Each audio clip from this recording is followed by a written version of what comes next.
आइए आपको सीधे ले चलते हैं लाइव दिल्ली एआईसीसी मुख्यालय, जहां पवन खेड़ा की प्रेस वार्ता आयोजित की जा रही है।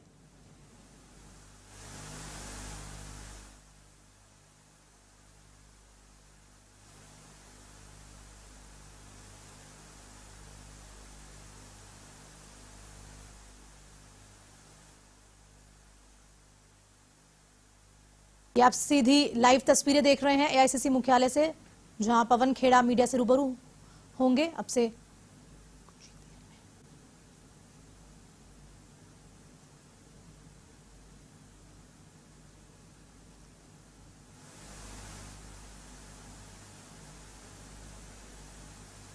सीधी लाइव तस्वीरें आप देख रहे हैं अपनी टीवी स्क्रीन पर। एआईसीसी मुख्यालय से पवन खेड़ा मीडिया से रूबरू हो रहे हैं।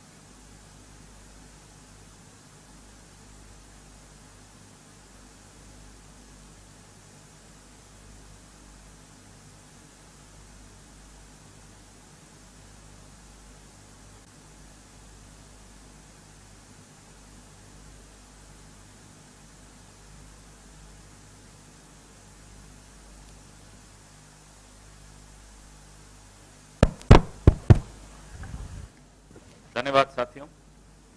आज ये एक विशेष प्रेस वार्ता में आप सबको बुलाया है। गंभीर है। जो खतरा इस देश पर अब मंडरा रहा है, मुझे लगता है हम सबकी रात की नींद हराम होनी चाहिए। मुंह में राष्ट्रवाद, बगल में छुरी। उदयपुर में हुई विभत्स घटना के संदर्भ में कल एक मीडिया ग्रुप ने एक बहुत ही सनसनीखेज खुलासा किया। जब वो खुलासा हुआ तो उसके बाद हम लोगों ने भी कुछ रिसर्च की। इस खुलासे में उदयपुर में जो कन्हैयालाल की जो जघन्य हत्या हुई थी, उसका मुख्य आरोपी रियाज अटारी, उसके संबंध भारतीय जनता पार्टी के नेताओं के साथ, उन संबंधों का यह खुलासा कल टीवी पर हम सबने देखा और फिर सोशल मीडिया पर उस पर काफी चर्चा भी हुई और उसके बाद हमने रिसर्च की और नए तथ्य सामने आए। रियाज अटारी राजस्थान में भारतीय जनता पार्टी के कद्दावर नेता, पूर्व गृह मंत्री राज्य के गुलाब चंद कटारिया जी के अनेक कार्यक्रमों में शामिल होते थे। वो तस्वीरें आप सबके सामने आपको दी जाएंगी। फिर जब हमने रिसर्च की, क्योंकि कार्यक्रम में तो बस इतना ही बताया गया था, तो जब रिसर्च की तो फेसबुक पर भारतीय जनता पार्टी के माइनॉरिटीज प्रकोष्ठ के नेता इरशाद चैनवाला 30 नवंबर 2018, आज से 4 साल पहले, फेसबुक पोस्ट पर वो और एक और नेता है मोहम्मद ताहिर, जो अब लापता हैं, जिनका मोबाइल भी बंद है। जब से ये हत्याकांड हुआ तब से वो लापता है। तो इरशाद चैनवाला और मोहम्मद ताहिर के 3 फरवरी 2018, 27 अक्टूबर 2019 और 10 अगस्त 2021, 28 नवंबर 2019 के पोस्ट हम लोगों ने स्टडी किए, उसका अध्ययन किया। अब अटारी जो है, रियाज अटारी, उमरा करके वहां से कुछ पोस्ट डालते हैं, फोटो डालते हैं और उसमें बड़े स्पष्ट तौर पे यह भारतीय जनता पार्टी के नेता, मैं पढ़ के बताता हूं उन्होंने क्या पोस्ट डाला, क्योंकि हमारी ये स्क्रीन अभी नहीं चल पा रही। आपके व्हाट्सएप ग्रुप में विनीत जी डाल रहे हैं। ये हमारे बीजेपी कार्यकर्ता उदयपुर राजस्थान के रियाज अटारी भाईजान ने हमारे वतन हिंदुस्तान में अमन व अमन के लिए दुआओं कर अल्लाह हमारे हिंद को सलामत रखे, आमीन। ये पोस्ट डाली है मोहम्मद भाजपा के कार्यकर्ता हैं। मोहम्मद ताहिर कह रहे हैं रियाज अटारी के लिए कि ये हमारे उदयपुर भाजपा के कार्यकर्ता रियाज अटारी उमरा करने गए और देश में अमनो अमन की दुआ मांगी। इससे ज्यादा स्पष्ट क्या हो सकता? भारतीय जनता पार्टी का कार्यकर्ता रियाज अटारी गुलाब चंद कटारिया पूर्व राज्य गृह मंत्री के कार्यक्रमों में लगातार शामिल होता है। भारतीय जनता पार्टी के स्थानीय नेता अपनी फेसबुक पोस्ट में रियाज भाई, हमारे भारतीय जनता पार्टी के कार्यकर्ता रियाज भाई कहकर संबोधित करते हैं। ये चल क्या रहा है इस देश में? माजरा क्या है? पुलवामा में सवाल उठे थे कि 350 किलो आरडीएक्स कैसे पहुंचा। डीएसपी दविंदर सिंह का नाम हम सब जानते हैं। उसको चुपचाप से नौकरी से बाहर कर दिया, नो इंक्वायरी, कि राष्ट्र हित में नहीं है, इसके खिलाफ इंक्वायरी करना आपको याद है? ये क्या हो रहा है इस देश में? कौन करवा रहा है ये सब?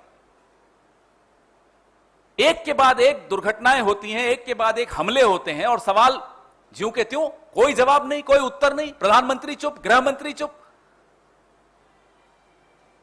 इन तस्वीरों के बाद और ये बड़े महत्वपूर्ण तथ्य हम सबके सामने आए हैं। आप सोचिए, अगर ये सिर्फ तस्वीर होती तो चलिए हम सोचते कि किसी सामाजिक कार्यक्रम की तस्वीरें होंगी, होती हैं राजनीतिक दलों की, नेताओं की, लेकिन ये फेसबुक पोस्ट स्पष्ट करती है कि रियाज अटारी, कन्हैया लाल का हत्यारा, आतंकी रियाज अटारी भारतीय जनता पार्टी का सदस्य, सक्रिय सदस्य है। आज सूर्यास्त तक हम उम्मीद करते हैं कि ये तथाकथित राष्ट्रवादी पार्टी इस बात का जवाब देगी, इस देश को जवाब की इंतजार है। कल सुप्रीम कोर्ट ने, माननीय सर्वोच्च न्यायालय ने कुछ बहुत गंभीर टिप्पणियां की थी। आज इन तथ्यों के उजागर होने के पश्चात उन टिप्पणियों को फिर से देखना चाहिए। और वो टिप्पणियां सिर्फ एक नुपुर शर्मा के खिलाफ नहीं थी। Who is Nupur Sharma? नुपुर शर्मा की सामाजिक पहचान भारतीय जनता पार्टी से बनी है। जब नुपुर शर्मा ने वो अल्फाज कहे पैगंबर साहब के खिलाफ, तब वो भारतीय जनता पार्टी की अधिकृत प्रवक्ता थी। उसके 10 दिन बाद तक नुपुर शर्मा भारतीय जनता पार्टी की अधिकृत प्रवक्ता थी। तो इसलिए अगर माननीय सर्वोच्च न्यायालय अगर नुपुर शर्मा के लिए कुछ कहता है तो वो टिप्पणियां भारतीय जनता पार्टी के लिए हैं। आखिर भारतीय जनता पार्टी और उसके नेता और उसके प्रवक्ता पूरे देश में धार्मिक उन्माद का वातावरण बनाने का प्रयास क्यों कर रहे हैं? यह सवाल हमारा पहला। हमारा दूसरा सवाल, क्या प्रधानमंत्री मोदी और गृह मंत्री अमित शाह अब भी भारतीय जनता पार्टी नेताओं द्वारा धार्मिक उन्माद को फैलाने की कोशिशों पर चुप रहेंगे? 8 साल में कब बोलते हैं ये लोग? पूरी दुनिया में जाकर पूरी दुनिया भर की बातें करवा लो मोदी जी से, करते रहेंगे, घूमते रहेंगे, बोलते रहेंगे, विपक्ष को कोसेंगे विदेशों में जाकर। और जो इनकी अपनी पार्टी के लोग, माफ कीजिएगा, आतंकी घटनाओं में शामिल हैं, इस पर चुप रहेंगे। देश चुप नहीं रहने देगा अब आपको, और अगर आप नहीं बोलेंगे तो देश बोलेगा। क्या भारतीय जनता पार्टी अपने प्रवक्ताओं एवं नेताओं के जरिए पूरे देश में आग लगाकर ध्रुवीकरण करके एक चुनावी फायदा उठाने की कोशिश कर रही है? अब तक हम ये सोचते थे कि साहब इनको चुनाव जीतने के लिए हथकंडे अपनाते हैं, लेकिन ये हथकंडे नहीं है, ये आतंकी घटना है। देश को तोड़ रहे हैं, आपस में हमें लड़वा रहे हैं, और इतने बड़े षड्यंत्र में भारतीय जनता पार्टी का एक सक्रिय सदस्य सरेआम आरोपी है, सरेआम शामिल है। आपने सबने देखा, जो ही उदयपुर में यह हत्याकांड हुआ, केंद्र ने एनआईए को यह जांच सौंपने की बात की। हमारे मुख्यमंत्री ने तुरंत इसका स्वागत किया, हम सब ने इसको स्वीकार किया। लेकिन अब ये नए तथ्यों के उजागर होने के पश्चात सवाल उठता है, और बड़ा गंभीर सवाल उठता है, ये हमारा आखिरी सवाल है। क्या भारतीय जनता पार्टी की केंद्र की सरकार ने इन्हीं कारणों से डरकर जल्दबाजी में एनआईए को यह केस सौंपने का निर्णय लिया? कारण क्या था? यह सवाल, एक एक सवाल बहुत गंभीर है। क्योंकि इसमें देश की सुरक्षा, देश का एक रहना, अखंडता का सवाल आता है। और मैंने आपको पुलवामा का उदाहरण जानबूझकर दिया, आज तक जवाब नहीं मिला है। डीएसपी देविंदर सिंह का आज तक, माफ कीजिएगा, मीडिया ने इतना पूछने की भी हिम्मत नहीं की कि देविंदर सिंह के खिलाफ कार्रवाई क्यों नहीं हो रही, क्यों चुपचाप उसको नौकरी से बाहर कर दिया, और क्यों उसके ऑर्डर में है कि देश हित में यह आवश्यक है कि इनके खिलाफ कोई इंक्वायरी ना हो। वो ऑर्डर भी मैं आपको अभी साझा करता हूं, विनीत भाई, मैं आपको भेज रहा हूं, वो भी इनसे आप साझा करिएगा। आपके सवाल इसी मुद्दे पर हो तो ज्यादा अच्छा रहेगा।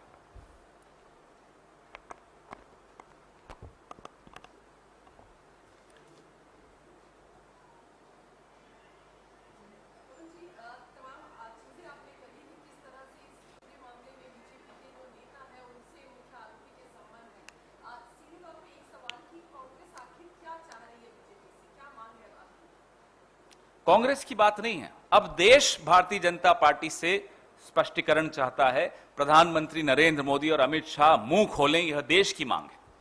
यह बहुत गंभीर बातें हैं। सिर्फ चित्र होना किसी सामाजिक कार्यक्रम में वो अलग बात होती है, वो हो सकता है, आप पत्रकार हैं, आपके साथ भी कोई लोग चित्र खिंचवाते हैं, अपना सेल्फी खिंचवाते हैं। यह तो और ज्यादा गंभीर है कि फेसबुक पोस्ट पे लिखा जा रहा है कि रियाज अटारी भारतीय जनता पार्टी उदयपुर के कार्यकर्ता उमरा गए, वहां उन्होंने यह सब दुआएं मांगी। आज की नहीं है ये पोस्ट, 2018, 19, 20, 21 ये तमाम पोस्ट मैं आपको भेज रहा हूं।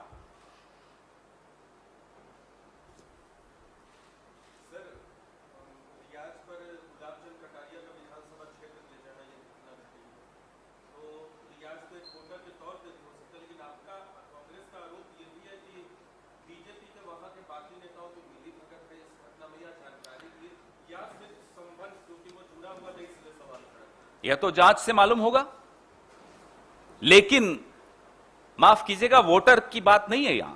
फेसबुक पोस्ट पर है रियाज अटारी भारतीय जनता पार्टी उदयपुर राजस्थान का सदस्य। इससे ज्यादा स्पष्ट और क्या चाहते हैं आप? और ये कोई आज की पोस्ट नहीं है, 2-3 साल पुरानी पोस्ट है। इसके बाद भी अगर यह सवाल उठता है कि साहब कांग्रेस सवाल क्यों उठा रही है, तो माफ कीजिएगा, फिर इस देश में बहुत कुछ गलत हो रहा है।